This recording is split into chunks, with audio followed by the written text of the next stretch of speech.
Howdy.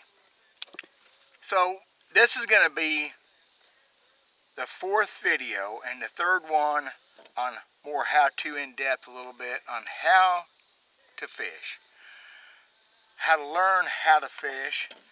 And I'm hoping that a lot of youngsters eventually someday may see this, beginning fishermen, old youngsters too. Or maybe you've fished a lot of years and just don't feel like you're catching fish like you'd like to. I'm hoping, seriously hope I can get points across that help you and motivate you, and we'll just see how this goes and try to keep it short. It's so hard. So we're going to talk about rods, reels, and maybe some fishing line stuff. I'm D.W. Verts, Hickbilly Outdoors. I'll be back in just a minute.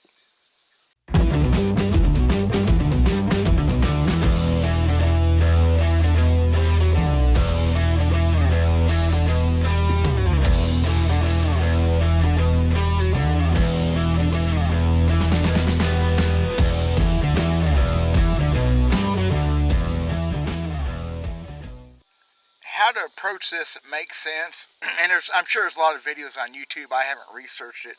I just don't feel like there's anybody done a definitive outline on how to catch fish, how to learn how to fish, how to fish. So we're going to talk about rods and reels first and see how long it is before we get in the fishing line. Your most basic rod and reel, and like I started with and so many people do, is called a spin cast. It is so easy to use. It takes very little practice. It all takes practice though. It's a push button reel. When you push the button and let up, line comes out. You learn to thumb that button to slow the line down. And you push it all the way down, it stops it. Pretty simple. This is Zebco 33s.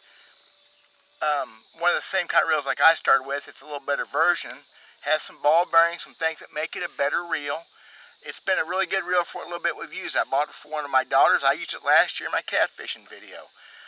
It's a fairly good quality reel. It's not a $20 reel, okay? I think it was about $45, but that is a spin cast reel. The most basic thing, and they work really well to this day. Next, you'll see a lot of people use, and I do use some, it's a spinning reel. Open face, you can see the line. This reel is tremendous, of course. It's used all across the world. I don't use them as much as some others, but they have their place. You open the bail up like this, that lets line come off. You close the bail, and you can retrieve, okay? I'll tell what these are best for in just a minute. I'm just trying to get through them. The reel I use most of is a bait cast reel. It's what's called a casting reel. Totally different design. It's got a button on the back, this one does, and when you throw, you have to put your thumb on the spool to control the speed, so you don't backlash. It's a whole nother set of videos. Bait cast reels can be used for anything also. They're a power reel many times. They're for big fish, bass fishing, catfish, whatever. You don't see very many trout fishermen using bait casts. We'll get to that in just a minute. One of my favorite ways to fish is with a fly rod and reel. Okay, tremendous. Not really, I mean, there's beginners that will trout fish and with these things and never fish any other way, so we have to address that to a degree. So, spin cast, push button reel. Your spinning reel with the bail you open, the bait cast that you have to use your thumb on, and a fly reel, which is a totally different game altogether. We're going to talk a little bit more about each one of those four. A lot of how you fish will dictate what kind of reels you use, how heavy a line you're going to use. Now, you can put heavy line on any reel, and you can put pretty light line. Bait casters over the years have been known for being heavier tackle, but I have several of them rigged with 10-pound line, and they'll go a little bit lower, especially nowadays. It's a big deal to have ultralight bait casters, fish smaller lures and stuff. But generally, I fish my bait casters with 12 to 65-pound line, mostly for bass. They handle heavy line better than any reel. The spin cast and spinning reels can handle heavy line, but it's a whole different kind of reel a lot of times. The bait cast reels are kind of a one-size-fit-all. I mean, they have some general differences in size, but basically they're the same. Spinning reels and spin cast reels come from pretty small to huge, and they have to be big to handle the bigger line mostly. That's a generalization. Most of the newer fishermen, or if you're trying to relearn fishing, or if you're doing a major reset, you know, you're 40 years old, you don't like your fishing, this is good stuff for you, I hope, because you don't need a big mess of rods and reels. You don't need this right here. The sad thing about that bunch of rods and reels, that's not even close to all the ones I own. I've been doing this a long time. I have a lot of cool old stuff I still use. You don't need that many rods and reels. So we're going to talk about rods, and we're going to talk about what the different things they do compared to the reels, and we're going to try to put that together for you real quick. Hope I'm making sense to y'all. Y'all, rods can really be tricky. All a reel really does is allows you to throw the line out and crank it back in. With a fly reel being a little bit more specific, but still, it's not about the reel. If you are going to buy a new rod and reel combination, you can go to your tackle shop or Walmart, and you have a chance, say you're going to spend $150. That's nothing anymore. You don't have to spend $150. Put the $100 in the rod, or $120. There's a lot of $40, $30 reels out there, you know, that will do you just fine if you're new, or less. The rod is more important, in my opinion. The fishing rod is more important than the reel. It takes a pretty bad reel to hurt your fish and to cost you fish. Now, there's a lot of used rods and reels. We've got these swap and shop places around here, and these flea markets have bundles of old rods and reels. Mostly I'd steer clear of that. Once in a while you'll see something cool, but people don't know how to maintain this stuff, which will be later on down the road in another video. And you end up buying a coffee grinder. It's going to be a rough thing to mess with. You don't really want to do that unless you like working and tinkering on stuff. So if you go to your tackle shop and you can buy a decent reel for 30 bucks and put 50 or 60 in a rod, which is plenty good, you're going to be happier and better off, in my opinion. So since I'm talking about rods being important, why are they important? People really get specific on rods, and I'm dead set against all that specific stuff. These rods nowadays even come with the lures a lot of times stamped on them what they're designed to throw. Actually, this one doesn't have, which is great. Most rods, though, will have it put on them, how long they are, the action of the rod, how heavy it is, how light it is, maybe a suggestion for what pound test line to use with that rod, which is just a suggestion, and maybe what kind of tip it has, from a slow, moderate tip to a fast tip, and that's all too complicated. But you'll see that written on one, so you'll have to understand kind of what they're talking about. For a beginning fisherman, and as always, I'm trying to get this thing down, it's not too tangled up. For a beginning fisherman, well, I'm going to go out and limb and probably make a medium action rod is all you really need. A medium action for every kind of fish. I could catch a trout on a medium action. I could catch a 10-pound bass on a medium action rod. The problem with going with too heavy a rod and getting a stiffer rod, they get harder to cast. Now I'm going to try to show you this one. This one is rated as a heavy action rod. So when I pull on this, I got to pull hard to get that. I'm pulling hard. It's a fast action because it bends more in the tip. It's got all this butt and backbone. That thing is strong. This is not a beginner's rod. I don't care who you are. A heavy action rod, even one as cool as this Dobbins, is not a beginning rod. Okay? This spinning rod right here, which a lot of people are going to start off with spinning tackle. That's great too. This spinning rod, I believe, is a medium. And even different rod companies, for what they call their rods, there's no guidelines. They're all a little bit different. Even amongst the rod companies in different models, they'll be different. It's complicated. This is a medium rod, and I'm hoping you'll be able to see this. See, that's bending more through the blank. It's not all on the tip. And I'm not having to pull near as hard to make that bend. That is what you're looking for as a new fisherman. Okay? You want it to be a little bit forgiving. It's easier to cast. You can cast a more variety of different kinds of lures and baits. And as far as fighting fish, rod action can be critical to fighting fish. I'm going to talk about this one real quick. This Zebco 33. It's a ball bearing reel. So I bought a quality one for my daughter. I think it was $40, $45. This rod is old school. It's a Shakespeare ugly stick. It is a medium action. What this rod does for my daughter, who had never really fished very much, and she was no kid, she was already older, she hadn't fished since she was really little. What this rod allowed her to do was go out the first time, well, and she fished, and she caught fish. It is very forgiving, has a lot of tip, has some backbone. It doesn't flop all the way down to the reel. See, it's got tip. It's got backbone. I have a hard time saying any rod ever built was built better than this medium action 5.5 foot ugly stick. Okay, is it making sense? The lightest rod that I own, the lightest one is this one right here, I think, and this was bought for my other daughter to go trout fishing with. Now, if you think about trout and crappie and bluegill, sunfish, you're going to hear about ultra lights.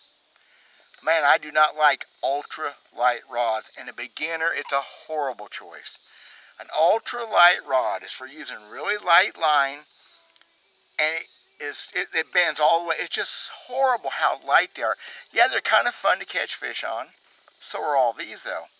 I bought her this for a trout rod. That is 4-pound line, because trout don't like heavy line. But this is a light action rod.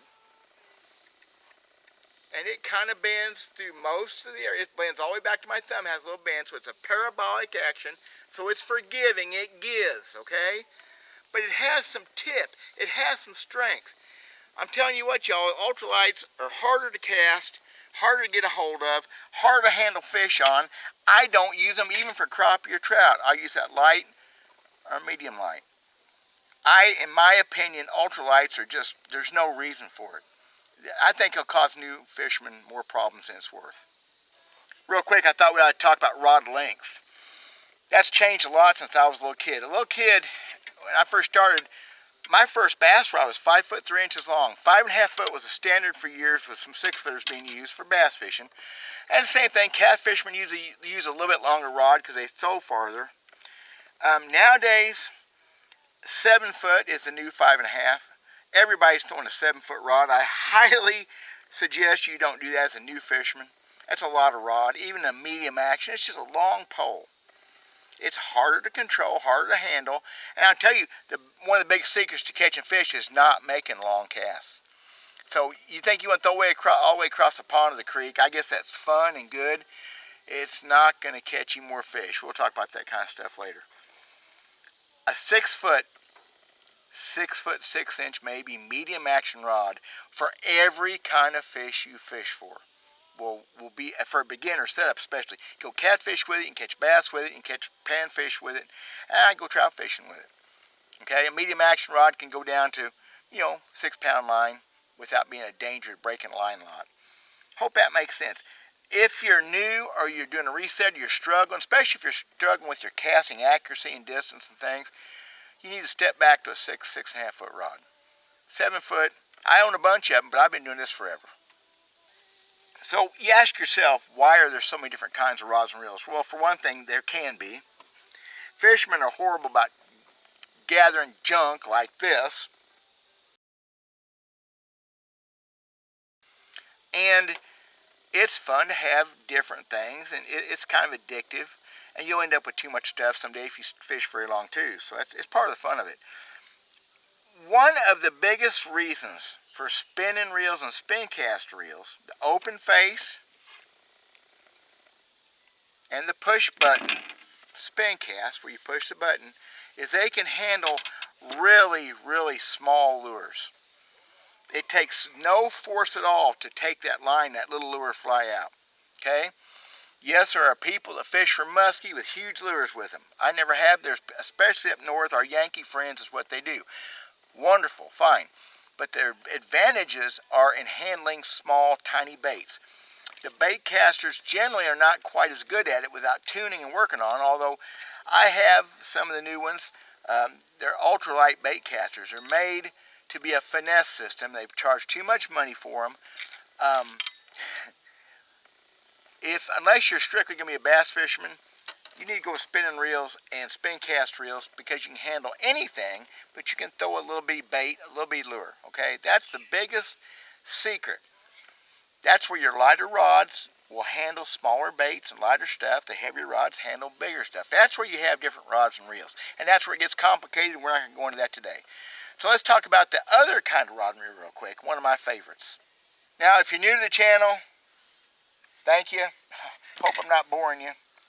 And you need to watch the other videos in this because I'm trying to do them in a series. But I've got several videos up and getting ready to do another one on the fly rod and the fly fishing. Fly fishing is addictive fun. I can't believe how little bit I've done over the years. It's crazy. You can catch any kind of fish on one, but they're really good on clear water, trout, bass, panfish. Oh, I love catching them big old bluegill on a fly rod. Okay, we call them brim, but they're bluegill sunfish. The difference between a fly rod, and I'm not going to get real detailed, but the difference between the fly rod, see that big old heavy, pretty bright line? It's tied to a light leader, and the lure weighs nothing. That floats on top of the water. That lure weighs minuscule amounts of an ounce. You cannot throw that lure. It doesn't weigh anything on a regular rod and reel. You can't throw it. So on a fly rod, you throw the line. This line has weight to it, has mass. You throw the line, and the little lure follows that line and lands in the water and catches a lot of fish because it looks real. See? So in fly fishing, you're casting the line, not the lure. Exact opposite from spin cast, spinning, and bait cast. Hope that makes sense. Fly rodding is wonderful, great. I'm not good enough to teach a beginning fisherman how to be a fly rod fisherman. I'm drawing a line at that. There's surely videos all over YouTube. Well, there is. I've watched some of them because I'm a beginning fly fisherman after 40 years. Okay, so this is going to get long, and I swore I'm going to keep these things short, and they've already all been over 10 minutes. I think this one's probably going to be too. We're going to talk about fishing line in the next video, next couple days. Fishing line is more important than fishing rods and reels. It's more important, and it's not the most important thing. How's that? Not your high dollar reels and rods and fancy graphites. I didn't even talk about what kind of rod, what rods are made out of it. Most rods are made out of graphite nowadays. They're light, they're sensitive. Not worry about that. Unless you're going to buy a rod and reel somewhere in a thrift store, it's a solid fiberglass one. Don't do that. Fishing line is more important than rods and reels, and it still is not the most important thing in your arsenal as far as between you and the fish. What do you think of that? So we'll talk about fishing line next time. Hope this makes sense. I'm trying to keep it simple but informative. I still haven't written a script I swore I was going to write. Okay, we'll talk about line in a quick video, and then we're going to talk about tackle, the hooks, and how to catch fish, and we're going to get a little bit more detail. I don't know how long this thing's going to take, how far I'm going to take it. I can take it forever. It's supposed to be beginning stuff. No, not even intermediate. This is supposed to be for people that are struggling or have never done this before. So God bless you guys. Thanks for watching. I'm Dale Verts. I am a hickbilly, but I've been fishing all my life, and I know about that much more than my wife does about it. Don't tell her I said that, please. Thank y'all. Bye.